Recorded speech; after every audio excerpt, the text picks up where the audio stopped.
Assalamualaikum warahmatullahi wabarakatuh. Selamat datang di podcast Kohati HMI Komisariat Jenderal Sudirman UPN Veteran Jawa Timur. Bersama saya Safira Wefilia dari Departemen Internal Kohati. Untuk kalian yang baru bergabung pertama kali mendengarkan podcast dari channel ini, kami ucapkan selamat bergabung dan selamat mendengarkan. Jadi para pendengar sekalian, podcast Kohati kali ini kami akan mengangkat topik tentang sejarah Kohati. Dan dalam kesempatan ini sudah bergabung dengan kita Yunda Atma Widyasari. Selamat datang Yunda. Jadi beliau ini periode kemarin menjabat sebagai Ketua Umum Kohati Cabang Surabaya Komisariat Jenderal Sudirman UPN Veteran Jawa Timur. Oke, mungkin langsung saja ke topik pembahasan kita mengenai sejarah Kohati. Para pendengar di sini mungkin ada yang belum tergabung dalam HMI. Dan kalian pasti bingung nih, apa sih Kohati itu? Dan apa yang melatar belakangi terbentuknya Kohati ini? Mungkin Yunda Atma bisa menjelaskan kepada kita tentang pertanyaan tersebut. Silahkan Yunda dijelaskan. Assalamualaikum warahmatullahi wabarakatuh. Di sini saya mau menjelaskan sedikit mengenai apa itu sih Kohati. Kohati merupakan singkatan dari Korps HMI Wati. Hal ini tercantum juga pada PDK Pasal 1. Kohati juga merupakan badan khusus HMI yang bertugas membina, mengembangkan, dan meningkatkan potensi HMI Wati dalam wacana dan dinamika gerakan keperempuanan. Jadi Kohati sendiri yaitu sebagai wadah untuk mengakomodir potensi dan menampung aspirasi para HMI Wati. Untuk menjadi anggota Kohati adalah semua mahasiswi yang telah lulus LK1.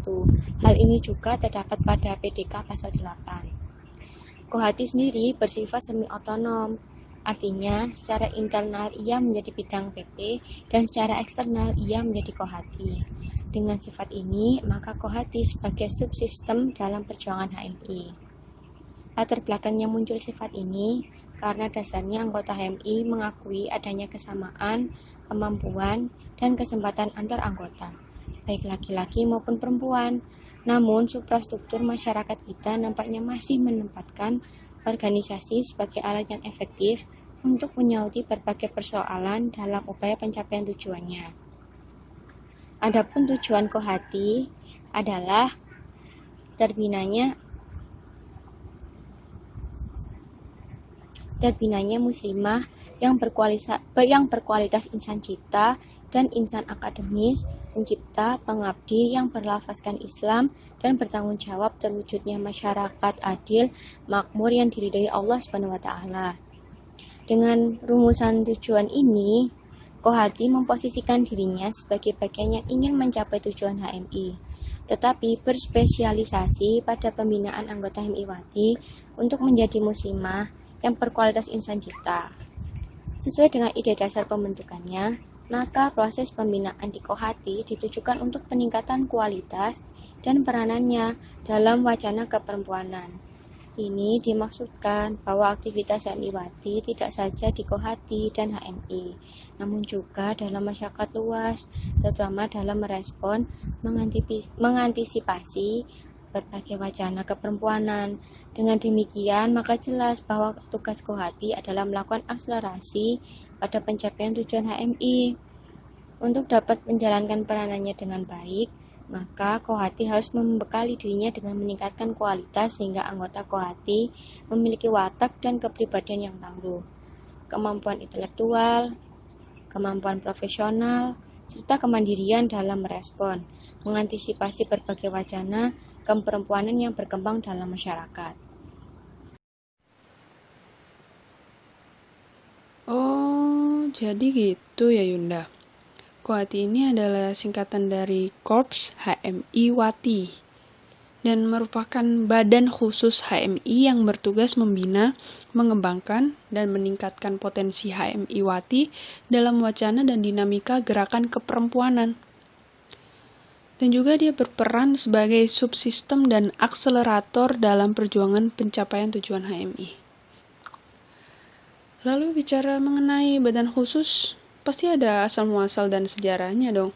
Mengapa badan khusus ini perlu dibentuk saat itu? Lantas, seperti apa penjelasannya?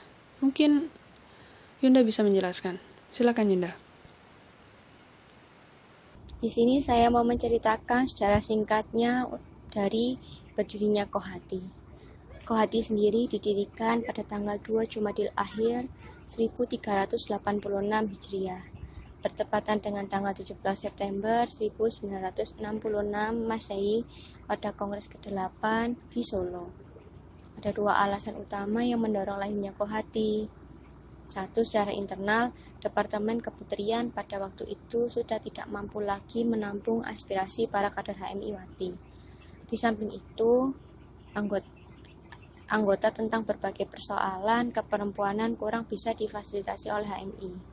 Kedua, secara eksternal, HMI mengalami tantangan yang cukup pelik dikaitkan dengan hadirnya lawan ideologisnya HMI.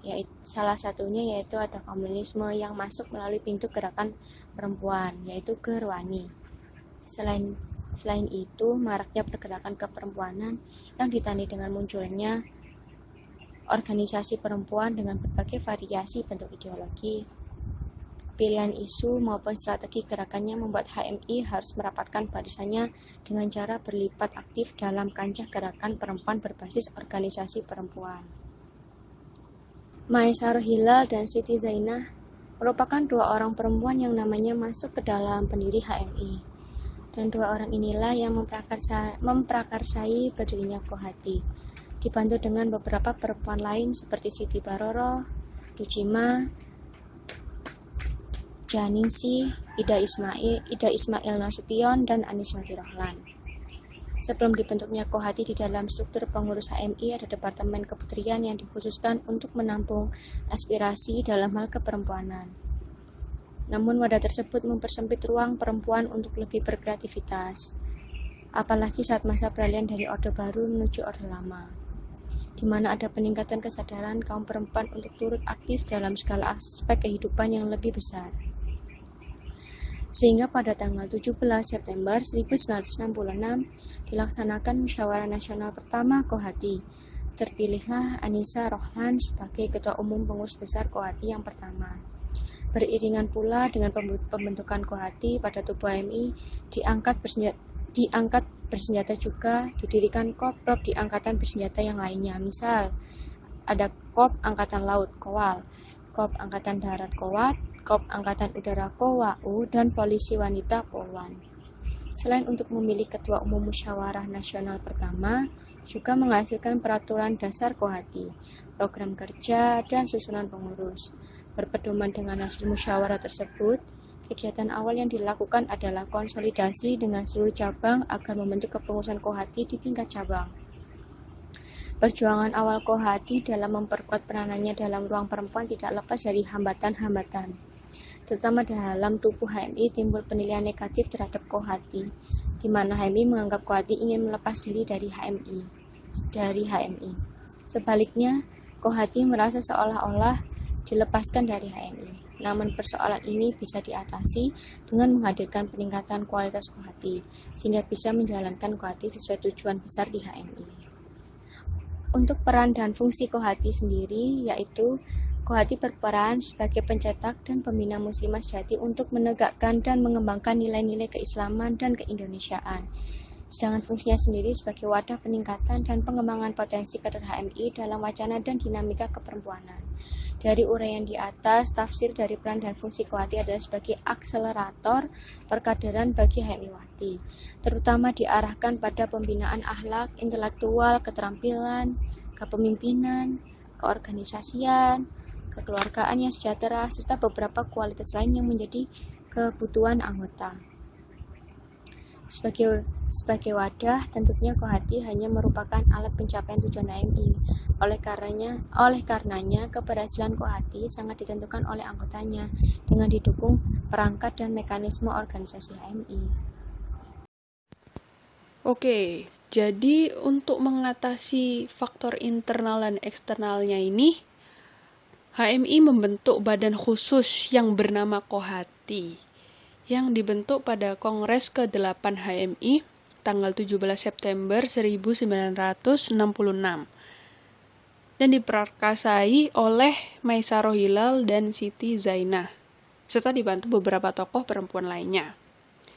Kemudian diadakan musyawarah nasional Kohati yang pertama, dan dilanjut konsolidasi tiap cabang untuk membentuk Kohati.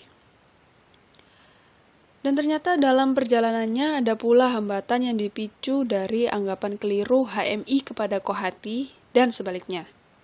Namun pada akhirnya hal tersebut dapat diatasi. Kurang lebih seperti itu ya Yunda. Oke, untuk selanjutnya kita dapat pertanyaan nih dari Yunda Fani. Pertanyaannya seperti ini. Apakah Kohati sama dengan feminis? Wah, gimana tuh Yunda? Mohon penjelasannya. Silakan. Apakah Kohati sama dengan feminis? Saya akan mencoba menjawab pertanyaan tersebut. Kohati di era milenial saat ini lebih tertarik membahas isu-isu mengenai kesetaraan gender. Misal dalam forum latihan khusus Kohati misalnya, sering digadang-gadangkan pembahasan mengenai feminisme, mulai dari secara feminis dalam Islam, Barat, maupun di Indonesia. Tidak jarang juga dalam forum-forum kajian atau diskusi tidak luput membahas mengenai gerakan feminis ini. Pada akhirnya orang-orang menyimpulkan bahwa Kohati merupakan suatu kelompok atau organisasi feminisme. Menurut saya, bahwasanya Kohati tidak tepat dimaknai atau disebutkan sebagai suatu gerakan feminis yang ada pada tubuh HMI. Karena Kohati sendiri yang dengan tujuannya sudah secara jelas bukan sebagai gerakan feminisme belaka.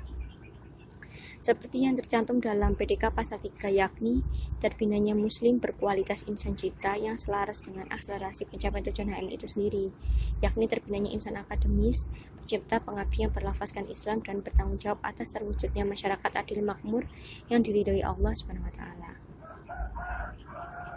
Di era milenial ini juga, Kohati tidak lagi dituntut untuk berperang melawan para pemberontak PKI sebagaimana para pendahulunya. Juga tidak lagi dituntut untuk berusaha keras membesarkan nama Kohati di semua kalangan. Saat ini, Kohati lebih dituntut untuk meningkatkan kualitas diri pribadinya, baik dalam segi akademik maupun non-akademik. Sebagaimana tafsiran dari tujuan Kohati, bahwa Kohati harus mengoptimalkan peranannya sebagai putri dari kedua orang tuanya, istri dari suaminya, ibu dari anak-anaknya, dan peranannya di dalam kehidupan sosial di masyarakat. Sebagaimana Nabi Muhammad SAW mengatakan bahwa perempuan merupakan madrasah pertama bagi anak-anaknya. Jika seorang perempuan memiliki kualitas yang baik, maka tidak akan dipungkiri lagi, dia akan menciptakan generasi yang berkualitas pula dalam membangun suatu bangsa. Terima kasih. Hanya itu saja yang dapat saya sampaikan. Akhirul kalam. Wassalamualaikum warahmatullahi wabarakatuh. Masya Allah. Jawaban tersebut diakhiri dengan sabda Nabi Muhammad SAW. Dan semoga jawaban tadi bisa menjawab dari pertanyaan Yunda Fani. Tapi sayang sekali, jawaban tersebut juga menjadi akhir dari podcast kita hari ini. Terima kasih kepada Yunda Atma karena telah menyempatkan waktunya memaparkan serta menjawab pertanyaan seputar sejarah Kohati hari ini. Dan terima kasih pula kepada para pendengar setia. Semoga ilmu yang kita dapat dari podcast kali ini bisa bermanfaat bagi kita semua. Mohon maaf bila ada kesalahan kata. Kalau ada lebihnya datangnya dari Yang Maha Kuasa. Kalau ada kurangnya itu datangnya dari saya selaku pembawa acara. Wabillahi taufiq wal hidayah. Yakin usaha sampai. Wassalamualaikum warahmatullahi wabarakatuh.